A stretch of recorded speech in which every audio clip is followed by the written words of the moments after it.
Bem-vindos ao Washington Fora de Horas, o programa de atualidade aqui na Voz da América. Ainda continuamos a observar as medidas de prevenção da Covid-19, pelo que ainda trabalhamos a partir de casa. Sou Amancio Miguel e durante os 30 minutos estarei na sua companhia, trazendo notícias entre outros títulos. Por exemplo, em Angola, a Justiça indicia líder do movimento protetorado Lunda Chokwe.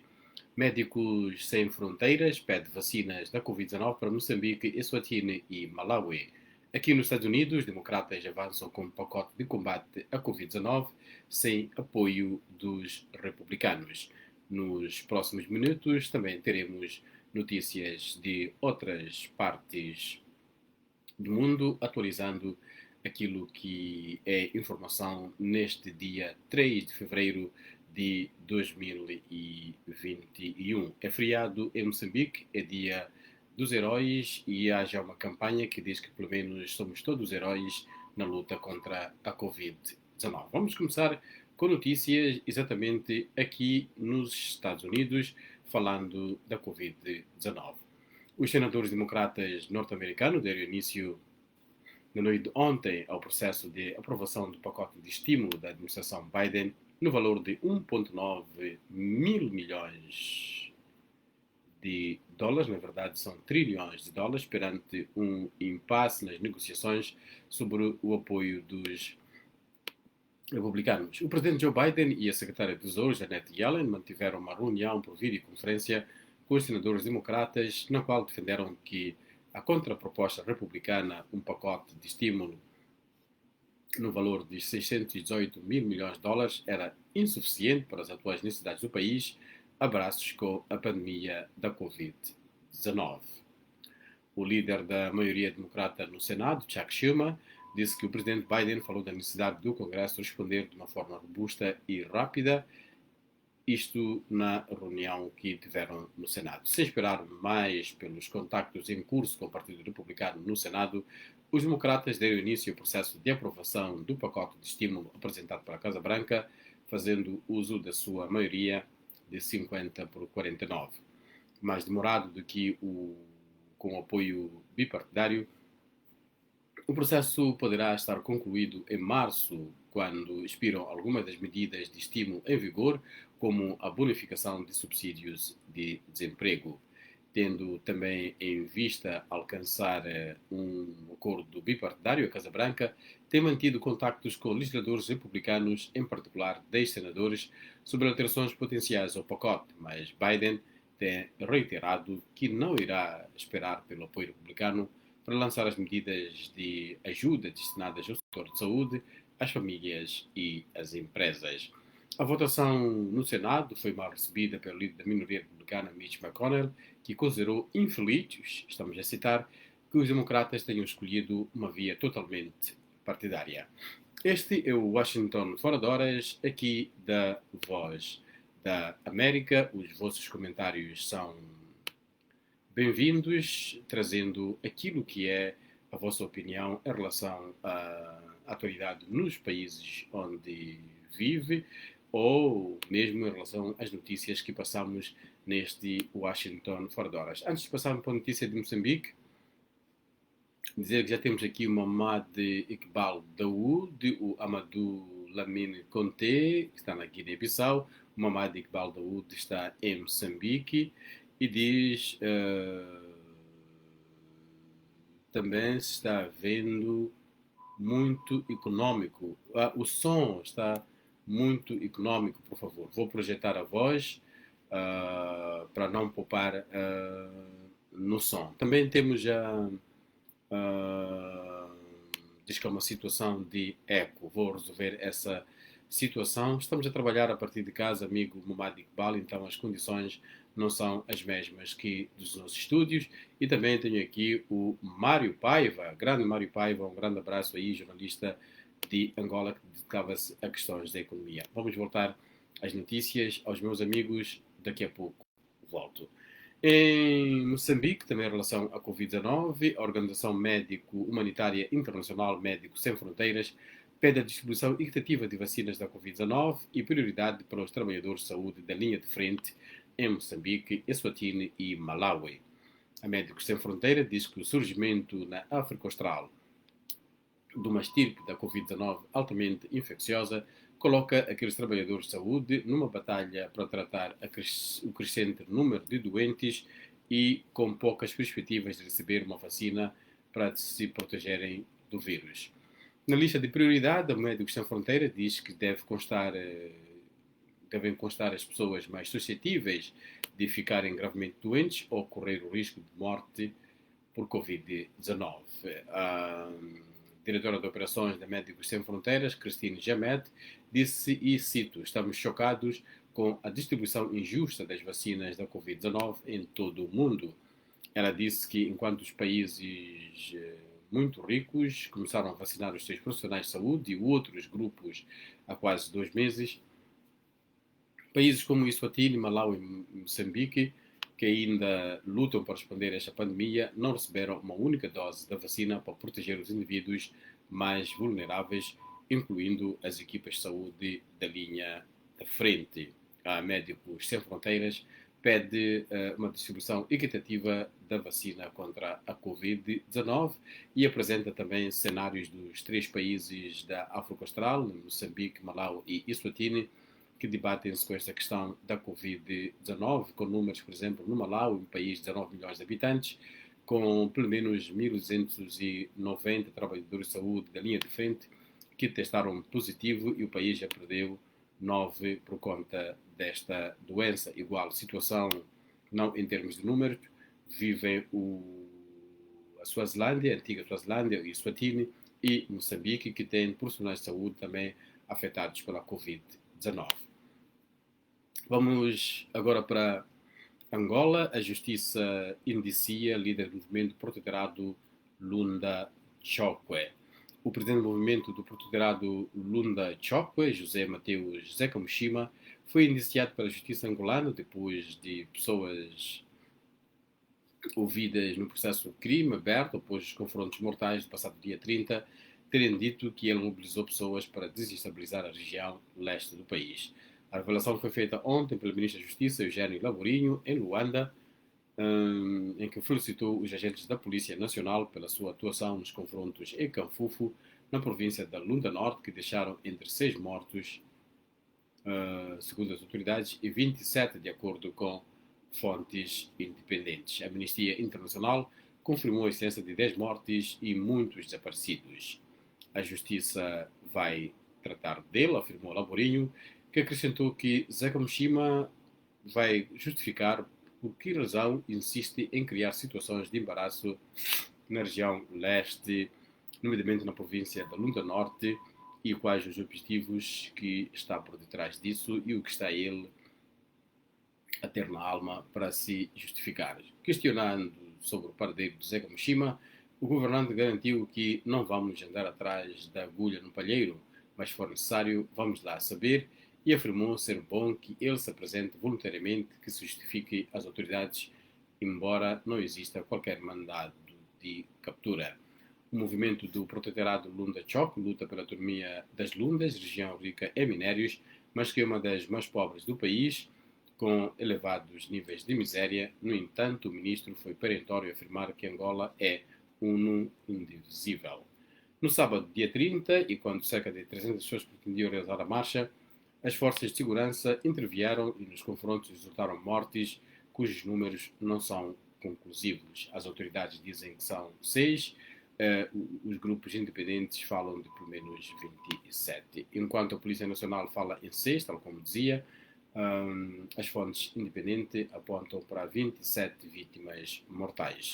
Continuando a falar desta situação, o ministro do Interior acusa os deputados da UNITA que se deslocaram a Canfufo, segundo ele, ilegalmente para criar mais confusão. Laborinho também assegurou que o seu governo não vai dialogar com os elementos do protetorado Lunda Chokwe por serem, cito, bandidos, e o seu executivo não conversa com rebeldes. Este é a partir de Washington, D.C., o nosso Washington Fora de Horas. De facto, estou em Virgínia, que é aqui onde moro, a fazer o programa a partilhar a informação. Em relação também a notícias de Angola, dizer que jovens ativistas marcham amanhã pelas ruas da capital Luanda para protestar e exigir alternância política no país, considerando que os 45 anos de governação do MPLA no poder desde 1975, cito, é muito. Isto foi hoje anunciado. Os propósitos e motivações desta marcha, que deve culminar a 100 metros do Palácio Presidencial, foram apresentados hoje em conferência de imprensa em Luanda por um grupo de jovens ativistas da denominada sociedade civil contestatária. Washington fora de horas, estamos no Facebook, estamos também no YouTube e os comentários são bem-vindos. Temos comentários exatamente sobre a situação de Angola. Temos, antes, dizer bom dia, boa tarde, boa noite a Bento Adriano, que está no Lubito, Seni Galissa, que está na Alemanha, Francisco Guilherme Cuica, no Canfufo. Como é que está Canfufo por estes dias? Maria Adelaide, que diz bom dia, não diz de onde é que fala connosco. O Dinho José Nhantumbo, que está em Maputo. Abel Muyanga, também é Matutuine, Salamanga. Creio que esta é a primeira vez que temos alguém deste ponto, um dos pontos mais a sul de Moçambique, ali a fazer a fronteira quase com a África do Sul, Salamanga, província de Maputo. O Pedro Gonga diz que está ligado a partir de Angola, diz que estamos em luto, isto pelos acontecimentos da Lunda Norte. Paulo Xadrec Domingos está em Marinho, só fala Moçambique, de lá costumam falar algumas pessoas.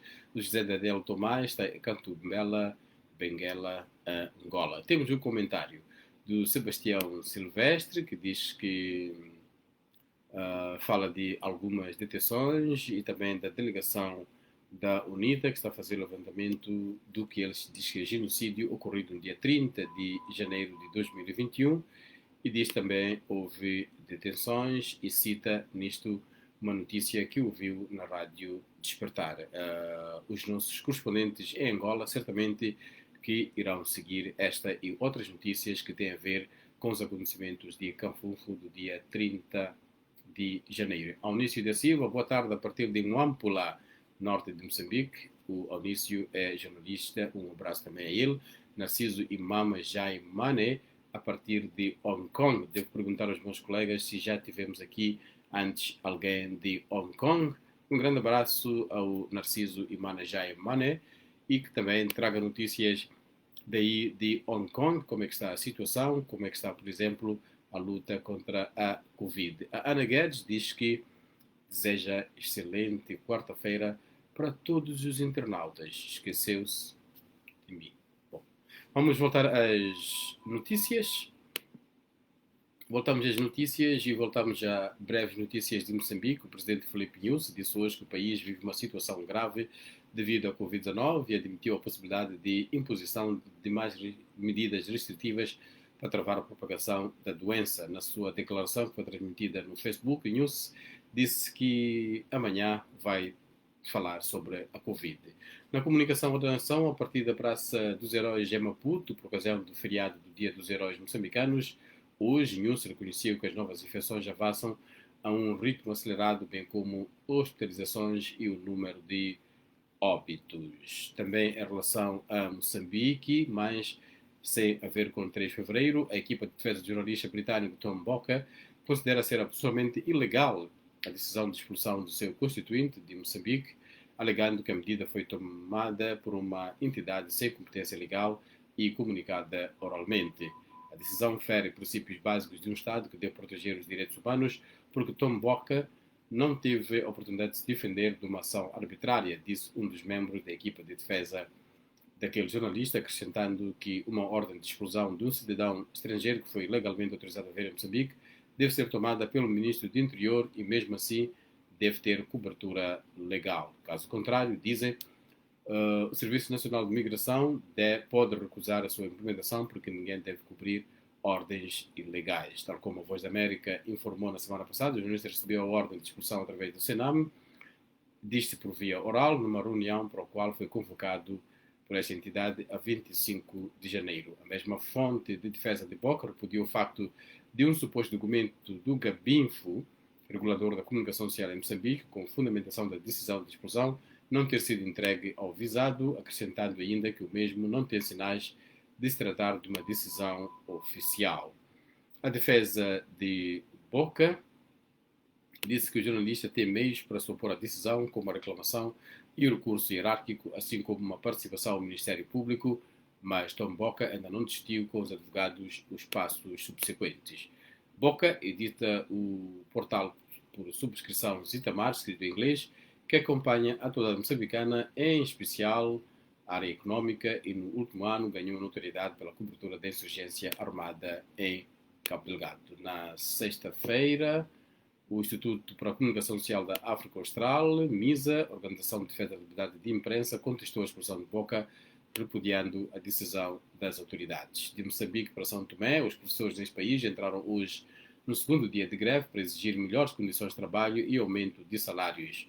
A situação de miséria em que vivem centenas de professores reformados é outro motivo de paralisação decretada pelo Sindicato da Classe. O líder do Sindicato dos Discentes, Gastão Ferreira, disse que é chocante a situação dos professores na reforma e avisa que não irá cruzar os braços enquanto o governo não adotar medidas para minimizar o sofrimento daqueles que formaram a atual geração de governantes em São Tomé e Príncipe, onde o salário dos professores varia entre 70 a 150 dólares americanos. Na nossa emissão de rádio, a partir das 7 horas de São Tomé e Príncipe, teremos uma reportagem alargada sobre este assunto. Falando da emissão de rádio, em Cabo Verde, começamos às 4h30 da tarde, em Moçambique às 19h, em Angola às 18h. Notícias agora de Cabo Verde. O Supremo Tribunal da Justiça acaba de receber o recurso de defesa de Alex Saab relativo à decisão do Tribunal da Comarca de Barlavento, que deu provimento à sua extradição para os Estados Unidos. Numa nota, o Supremo esclarece que o processo tem merecido uma enorme cobertura da comunicação social nacional e estrangeira e, por vezes, de forma que nem sempre prima pela objetividade e rigor, o que pode levar a que se forme na opinião pública juízos errôneos sobre a sua tramitação. O órgão máximo da Justiça de Cabo Verde diz não corresponder à verdade, que o processo tem estado há já algum tempo a aguardar a sua decisão e afirma que, como é de lei, qualquer pedido de extradição judicial dá entrada e segue a sua tramitação inicial no Tribunal da Relação. No caso em preço, tratou-se do Tribunal da Relação de Barlavento, tendo o processo dado entrada nesse tribunal dia 6 de julho de 2020 e no dia 31 de julho do mesmo ano foi proferida a decisão autorizando a extradição do referido cidadão para os Estados Unidos.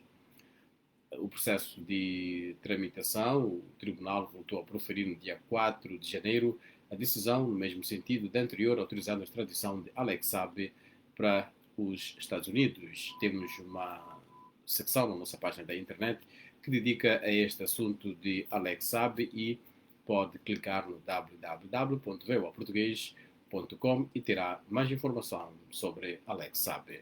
Na Guiné-Bissau, a Procuradoria-Geral da República decidiu abrir um inquérito para apurar a responsabilidade pela morte do ativista, jurista e rapper Bernardo Mário Cachura.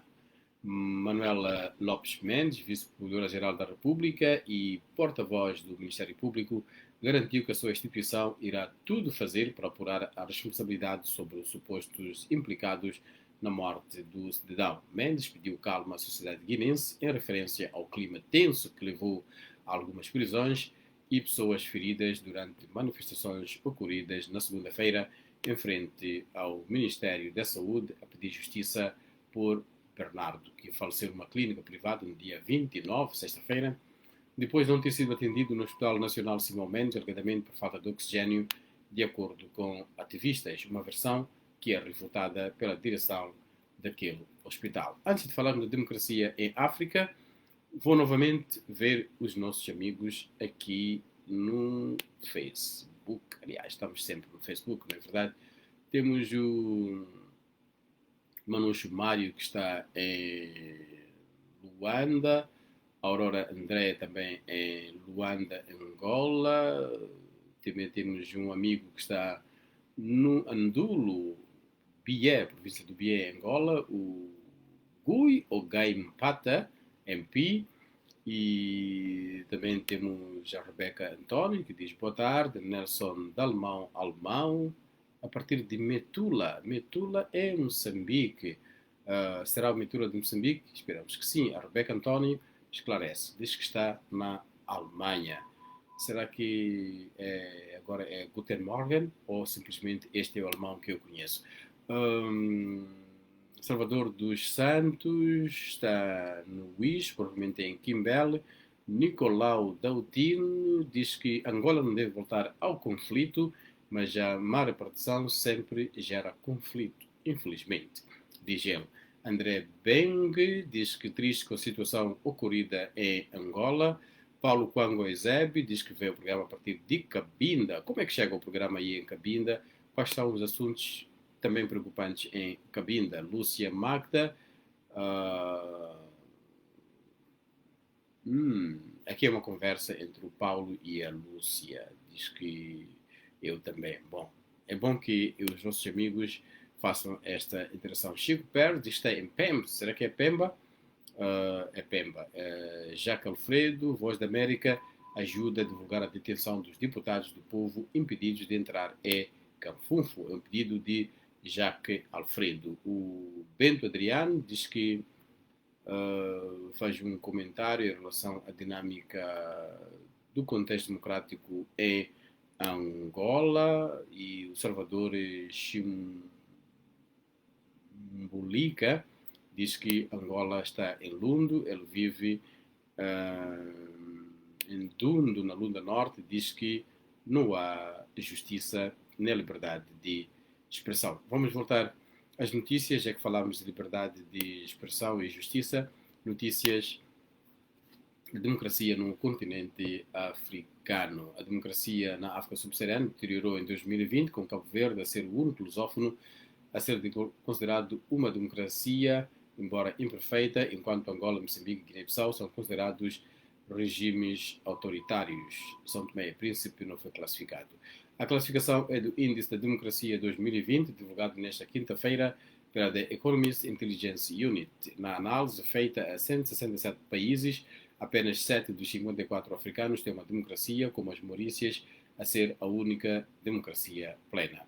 Cabo Verde integra o grupo das 6 democracias imperfeitas, juntamente com Botsuana, África do Sul, Namíbia, Ghana e Lesotho.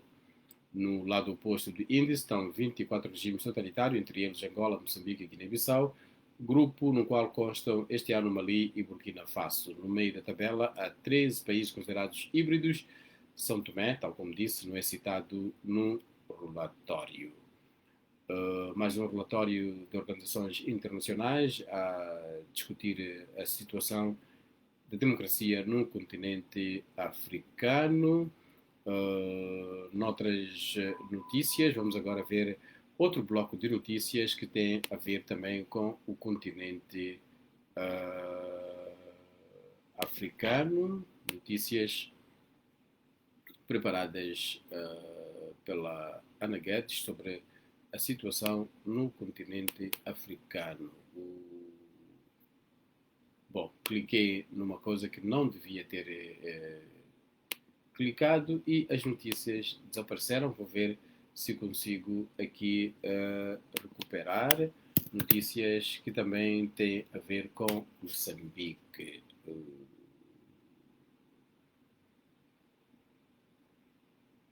Infelizmente não posso contar com essas notícias e vou seguir quando caminhamos para a parte final deste Washington Fora de Horas, que já havia dito que em Moçambique hoje é dia dos heróis. Por ocasião deste dia, perguntávamos aos nossos amigos nas redes sociais quem deve ser considerado herói e qual é a melhor forma de lembrar os heróis da nação. Para alguns, como Ismael Abdul, os heróis são Eduardo Mondlane, Lázaro Cavandane, Joana Simeão, Samora Moisés Machel, Francisco Manhanga, Paulo Samuel Cancomba, Urias Simango, Alcântara Santos, Miguel Marupa, Josina Machel e outros são bajuladores da pátria. Esses morreram por uma causa que era ver o povo de Moçambique livre dos opressores e da escravatura do regime colonial. Já para Florencio Magno, heróis moçambicanos são aqueles que abandonaram as suas terras por causa das guerras alimentadas pela ganância, pelo dinheiro. Heróis são aqueles que lutam pela água potável, pela comida, pelo abrigo, porque as suas casas se foram com ciclones cheias. Herói moçambicano é o povo rural que não tem energia, vias de acesso, etc. Para Clésio, os médicos, bombeiros, enfermeiros, militares, professores é que são os verdadeiros heróis, o resto são corruptos e ladrões. São opiniões que os nossos amigos deixaram no Facebook. No Twitter, estamos a falar daquilo que é trending. O nome do rapper Lizzy Uzi Vert está trending esta manhã, depois de notícias de que ele quer ter uma joia encostada na sua testa. Lily Uzi Vert passou os últimos anos a pagar milhões por um diamante raro. Agora que está finalmente pago, o rapper da Filadélfia planeia colocá-lo na testa. Para não termos dúvidas, testa é exatamente aqui. Ele vai ter um diamante. No sábado 31 de janeiro, o rapper de Sokus foi ao Twitter para partilhar como ele está entusiasmado com a aquisição do tal diamante rosa. Na sequência, Uzi revela que começou a pagar milhões pelo diamante totalmente natural, depois que o viu pela primeira vez em 2017. Esta decisão de colocar o diamante rosa de 24 milhões de dólares na testa causou furor na rede social, com vários memes já a rolar. Ainda no Twitter, Rihanna e Greta Thunberg estão a fazer o seu melhor para chamar a atenção para os protestos contínuos dos agricultores indianos em Nova Delhi. A cantora e empresária natural de Barbados e ativista do clima natural da Suécia estão a tornar mais popular a hashtag Farmers Protest, apelando à solidariedade mundial. Os agricultores indianos estão em protestos porque temem que as novas leis ameacem concessões de décadas com preços garantidos e enfraqueçam o seu poder de compra, deixando-os vulneráveis à exploração por empresas privadas. O governo de BJP, o Bharatiya Janata Party, ofereceu suspender as leis, mas os agricultores querem revogá-las. De acordo com a pesquisa económica de 2016, o rendimento médio anual de uma família de agricultores em mais de metade dos estados da Índia era de insignificantes 271 dólares americanos. No site da Voz da América, o artigo que mais chama a atenção é mortes no Cafunfo, declarações do comandante da polícia foram infelizes, afirmação de Salvador Freire, presidente da Associação Angolana Mãos Livres, que considerou aquela declaração do comandante da Polícia Nacional, Paulo de Almeida, sobre os confrontos no Cafufo, afirmando que põe em causa a realização de uma investigação isenta. Paulo de Almeida tinha anteriormente descrito acontecimentos como resultado de ações criminosas e defendeu a atuação das forças de segurança no local, que disseram ter sido alvo de uma rebelião armada que visava ocupar uma esquadra da polícia. Nesta semana, o nosso programa Angola Saúde em Foco vai ser sobre doenças cancerígenas. Vamos voltar a ter a nossa médica residente, a doutora Nádia Camate, para responder às questões dos ouvintes internautas sobre doenças cancerígenas. Recordar que amanhã, dia 4, o mundo luta contra o cancro, pelo menos a uma só voz. Neste Washington Fora de Horas, marcamos sim o nosso ponto final com estas notícias que partilhamos, que também estão no trending. E para terminar, algumas breves do tal bloco que havia desaparecido aqui no meu computador. No Tchad, 12 líderes dos partidos políticos de oposição selaram uma aliança eleitoral para apresentar o único candidato às eleições presidenciais de abril contra o atual presidente Idriss Déby, no poder há 30 anos, que deve ser anunciado oficialmente no sábado como candidato do partido. A escassez, preços altíssimos e fome assolam a cidade de Palma, Cabo Delgado. Apesar do pedido de ajuda, a vizinha Tanzânia está a impedir a entrada de produtos em Moçambique, escreve o Mediafax, o qual acrescenta que o distrito de Palma e particularmente a sua cidade de sede distrital continua a enfrentar uma situação de genuína escassez de alimentos, com os comerciantes ainda com mercadoria para vender a cobrar preços especulativos que deixam os locais completamente desesperados. Recordar que Palma é o distrito onde decorrem os projetos milionários de gás na região norte de Cabo Delgado, que também é assolado pelos insurgentes. No Myanmar, antiga Birmânia, O exército que tomou o poder após um golpe de Estado na segunda-feira apresentou hoje uma queixa judicial contra a líder civil Aung San Suu por violação de uma lei de importação e exploração e exportação ao possuir aparelho eletrónico de telecomunicações que só o governo ou o exército pode usar. Aung San Suu pode ser condenada a 3 anos de prisão pelo uso do aparelho encontrado. Mas os militares também processaram o presidente deposto vilmente, a quem acusam de desrespeitar as normas impostas contra a propagação da pandemia da Covid-19. As detenções e o golpe de Estado militar ocorreram segunda-feira, horas antes do Parlamento eleito nas anteriores eleições iniciar a sua primeira sessão. O Exército declarou o estado de emergência e assumiu de novo o controle. O país, no entanto, corre risco de ser alvo de sanções por algumas potências. Foi assim o nosso Washington Fora de Horas nesta quarta-feira, dia 3 de fevereiro de 2021. Há aqueles nossos amigos que são os últimos a entrar, e mesmo assim vou dizer Santos Josias, Lucas Baba, Silvestre Soares, Flaviano Goboada, Arnaldo Blachard, Álvaro de Assis Shine, Mukhtar Ali Nelo, Tina Souza, José Chipanzo, Susana Morrate em Lisboa, António Chipoque. Muito obrigado por fazerem parte deste Washington Fora de Horas, tal como faz o do Lacinho Baldé e o Bernardo Catuta BC. Um grande abraço, sou Amancio Miguel. O Washington Fora de Horas volta amanhã, quinta-feira, com o Álvaro Lugero Andrade. Na sexta-feira é que estará aqui o João Santarita e o seu habitual bloco da imprensa americana, ali a mostrar as notícias no Washington Post, no New York Times, a fazer também os comentários da política americana. De mim, Amancio Miguel, promessa de voltar para a semana. Um grande abraço.